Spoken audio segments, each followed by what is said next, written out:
औज़ुबिल्लाहिमिनश्शैतानिर्रजीम बिस्मिल्लाहिर्रहमानिर्रहीम। तमाम तारीफ़ें उस पाकज़ात के लिए जिसने हमारे दिलों को ईमान की रोशनी से मुनव्वर फरमाया। अस्सलामु अलैकुम व्यूअर्स, उम्मीद करता हूँ अल्लाह पाक के फज़ल व करम से जहाँ भी होंगे खैर आफ़ियत से होंगे, और मेरी दुआ है आप लोगों के लिए कि जहाँ भी रहें शाद रहें, आबाद रहें और अल्लाह ताला की रहमतें आप पे बरसती रहें। अच्छा, आज की बेसिकली वीडियो है कि जी काफ़ी सारे भाइयों का ये सवाल था कि आप अमूमन ये बताते हैं कि जी घर बैठे आप गाड़ी ट्रांसफ़र करवाएं तो उसका क्या प्रोसेस है, वो हमें ज़रा डीपली समझाएं। हमें तो अमूमन इसी मसले के ही हम तो शिकार रहते हैं कि जी एक्साइज एंड टैक्सेशन डिपार्टमेंट जब में जाएँ उधर काफ़ी लंबी लाइन लगी होती है। अगर लाइन में लगें तो घंटा घंटा 2-2 घंटे उधर वेस्ट हो जाते हैं। एक्साइज ऑफिस हमारे घर से दूर है, आने जाने में काफ़ी सारा टाइम वेस्ट होता है, एक्सपेंडिचर काफ़ी ज़्यादा आ जाते हैं। और सेकंड ऑप्शन, अगर किसी ट्यूट के पास जाएं तो वो ट्यूट इतनी सरकारी फ़ीस नहीं होता है कि जितनी वो ले लेता है, यानी कि डबल ट्रिपल उस पर ना एक्सपेंडिचर वो बता रहे थे कि हमारा इतना खर्चा हो जाता है इस पर, आने जाने का खर्चा, उधर जो करते हैं जो टाइम वेस्ट होता है। तो यार इसका एक सिंपल सी सोल्यूशन है, ठीक है। काफ़ी सारे लोगों को पता होगा और कुछ लोगों को नहीं पता होगा। ये स्पेशली वीडियो उन लोगों के लिए कि जिन लोगों को इस चीज़ का नहीं पता है। तो उसमें यह है कि आप मोबाइल प्ले स्टोर में जाएंगे, मोबाइल प्ले स्टोर में जाके आप एक एप्लीकेशन डाउनलोड करेंगे जो कि ऑथेंटिक एप्लीकेशन है, ठीक है। वो आप एप्लीकेशन डाउनलोड करेंगे, वो एप्लीकेशन डाउनलोड करने के बाद जो उसका फर्दर प्रोसेस है वो इंशाल्लाह मैं आपको ज़रा मोबाइल स्क्रीन पे जाके बताता हूँ।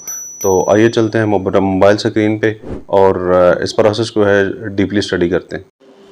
अच्छा, जब भी हम आ चुके हैं मोबाइल स्क्रीन पे, तो मोबाइल स्क्रीन पे आने के बाद आपने चले जाना है अपने मोबाइल के प्ले स्टोर में। प्ले स्टोर में जब आएंगे तो आपके सामने कुछ इस तरह का इंटरफेस ओपन होगा, जहाँ पे आपने ऊपर इसकी सर्चिंग बार में लिख देना है जी ई पे पंजाब। ई पे पंजाब वाली एप्लीकेशन खुल जाएगी।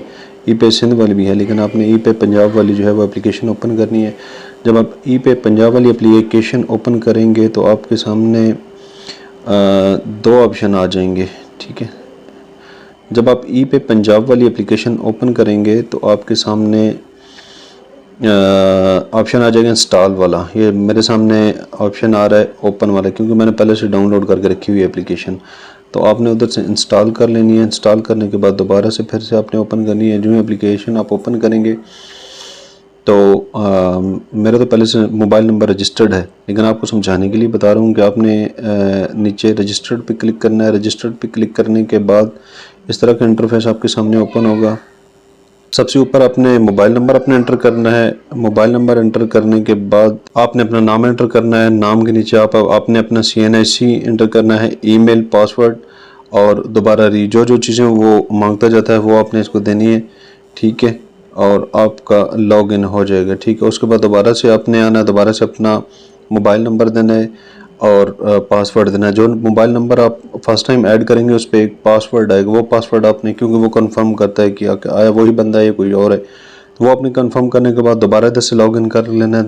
दोबारा लॉग इन करने के बाद कुछ इस तरह का इंटरफेस आपके सामने ओपन हो जाएगा, ठीक है जी। आपने अपना मोबाइल नंबर और पासवर्ड एंटर करना है। नीचे लॉग इन का साइन आएगा, उसको प्रेस कर देना है। उसको प्रेस करने के बाद आपके सामने जनाब इस तरह का एक कुछ इंटरफेस ओपन हो जाएगा, जिसमें सबसे ऊपर एक्साइज एंड टैक्सेशन डिपार्टमेंट वाला ऑप्शन आपके सामने आएगा। तो उस ऑप्शन को आपने कर लेना है क्लिक। वो ऑप्शन आप क्लिक करेंगे तो उसके बाद नेक्स्ट जो आपके सामने इंटरफेस आएगा वो कुछ इस तरह से होगा। ये सबसे पहले टोकन टैक्स, ठीक है। सबसे पहले आपके पास आ जाएगा जी टोकन टैक्स वाला आपने ओपन नहीं करना, ठीक है। हमने जो ओपन करना है वो करना है जी व्हीकल ट्रांसपोर्ट वाला, ये सेंटर वाला ऑप्शन आएगा, ठीक है। इसको आपने क्लिक कर लेना है। इसको क्लिक करने के बाद जो ही आप क्लिक करेंगे तो आपके सामने कुछ इस तरह का इंटरफेस आएगा, ठीक है। ट्रांसफ़र ऑफ मोटर व्हीकल, इधर नीचे आपने अब जो जिस व्हीकल को आपने ट्रांसफ़र करना है उसका आपने नंबर जो है वो ऐड कर देना है, ठीक हो गया जी। इस जगह पे आप करेंगे व्हीकल का BA नंबर जो होता है, प्लेट नंबर जो होता है, वो आप इधर ऐड करेंगे। उसके बाद सर्च पे, ये सर्च वाला ऑप्शन है इसके साथ, इसको आपने क्लिक कर देना है। इसको क्लिक करने के बाद जनाब आपके सामने कुछ इस तरह का इंटरफेस ओपन हो जाएगा। इधर आ गया आपका व्हीकल नंबर, ठीक है। इधर आपकी व्हीकल डिटेल आ गई, ठीक है जी। ये नीचे आप यानी आप ट्रांसफ़र कर रहे हैं, आपने नीचे प्रोसेस वाले बटन को प्रेस कर देना है। जो ही आप प्रोसेस वाले बटन को प्रेस करेंगे तो आपके सामने कुछ इस तरह का इंटरफेस ओपन हो जाएगा। अच्छा, यहाँ पे एक बात बताता चलूँ कि सबसे बड़ी मिस्टेक जो हम लोग ज़्यादा करते हैं, ये जो सबसे ऊपर ऑप्शन आया हुआ है डिस्ट्रिक्ट वाला, यहाँ पे काफ़ी सारे लोगों की कन्फ्यूजन ये होती है कि हम कौन सा डिस्ट्रिक्ट इसमें ऐड करें। फॉर एग्जांपल, गाड़ी रजिस्टर्ड है लाहौर नंबर की, तो लाहौर डिस्ट्रिक्ट हमने ऐड नहीं करना। हम बैठे हुए हैं पिंडी में, हम बैठे हुए हैं जनाब कराची में, हम जिधर भी बैठे हुए हैं, ठीक है, हम बैठे हुए हैं मुल्तान में, तो हमने अपना रिलेटेड डिस्ट्रिक्ट इधर एंटर करना है, क्योंकि उसी जो डिस्ट्रिक्ट हम ऐड करेंगे उधर ही हमने गाड़ी की जाके इंस्पेक्शन करवानी है। ठीक हो गया जी। उसके नीचे नेक्स्ट जो ऑप्शन आ रहा है वहाँ पे भी कन्फ्यूजन क्रिएट हो जाती है।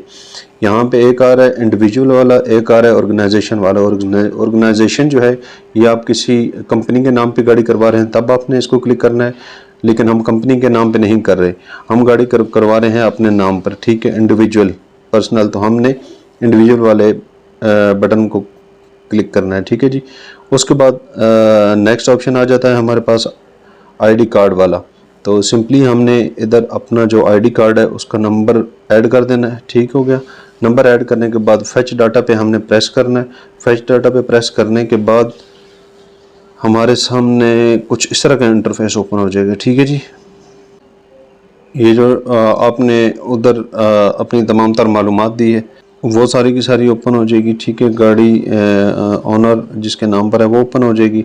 कैलकुलेट ट्रांसफ़र फ़ीस, ठीक है, कैलकुलेट ट्रांसफ़र फ़ीस पे आपने क्लिक कर देना है। कैलकुलेट ट्रांसफ़र फ़ीस पे क्लिक करने के बाद कुछ इस तरह का इंटरफेस आपके सामने ओपन हो जाएगा।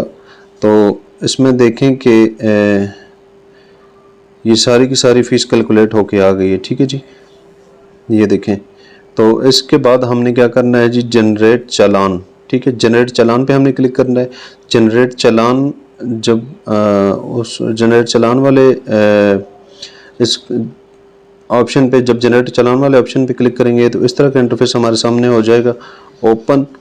तो इसमें देखेंगे जी, इसने हमें PSID जनरेट करके दे दी है। ठीक है जी, ये देखें, ये PSID जनरेट होगी। PSID क्या है? ये PSID वो है कि जिसके अगेंस्ट आपने पेमेंट करनी है। ठीक है जी, ट्रांसफ़र फ़ीस, ये जो फ़ीस होती है ये आप इजी पैसा किसी बैंक अकाउंट, ATM से, किसी जगह से भी आप ट्रांसफ़र करवा सकते हैं। अब इसमें होता ये है कि अगर आपने मोबाइल से करनी है, आपके पास इजी पैसा है, तो सिंपली इधर इसका एक ऑप्शन बना हुआ है, इधर से आप कॉपी कर लें इस PSID नंबर को, या इसका स्क्रीनशॉट ले लें, या इसको कॉपी पे लिख लें। तो ये PSID नंबर जो है उधर आपने जाके ऐड करना है। ये PSID ऐड करने के बाद जब आप ऐड कर देंगे, पेमेंट उधर से हो जाएगी। ठीक है, पेमेंट होने के बाद इधर आ जाएगा जनरेट चालान। जनरेट चालान आप ओपन करेंगे तो उसके बाद एक आपको आईडी मिलेगी। वो आईडी होगी जिसके अगेंस्ट आपने भी बायोमेट्रिक करनी है और जो सेलर है उसने भी बायोमेट्रिक करनी है। ठीक, एक और बात मैं आपको समझाता चलूँ कि जो आपको रेफरेंस कोड मिलेगा, ये कोड आपने जो सेलर है उसको भी देना है और आपने भी, दोनों फरीक़ैन ने इस कोड के थ्रू अपनी बायोमेट्रिक करवानी है। और एक बात अपने जहन में अच्छी तरह से बिठा लेनी है कि ये कोड वैलिड होता है 28 डेज़, 28 दिन के लिए।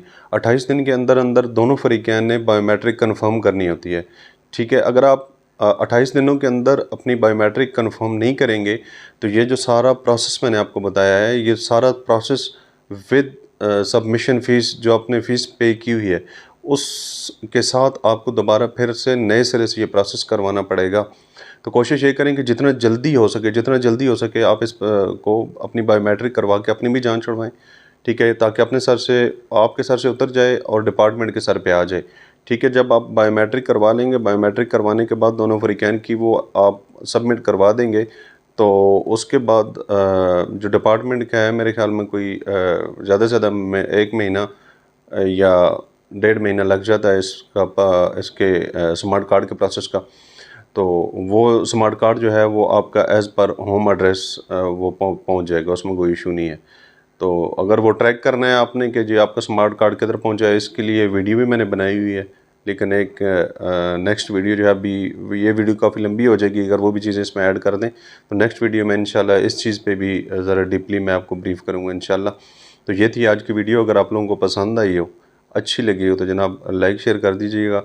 और मज़ीद इस तरह की इंशाल्लाह इन्फॉर्मेटिव वीडियो, मेरी कोशिश ये होती है कि जहाँ से भी कोई भी चीज़ इस तरह की इन्फॉर्मेटिव मिले तो वो आप लोगों तक पहुँचाई जाए। तो अपना बहुत सारा ख्याल रखिएगा, दुआ में याद रखिएगा। मिलते हैं नेक्स्ट वीडियो में, तब तक के लिए इजाज़त दीजिए जी। अल्लाह हाफ़िज़।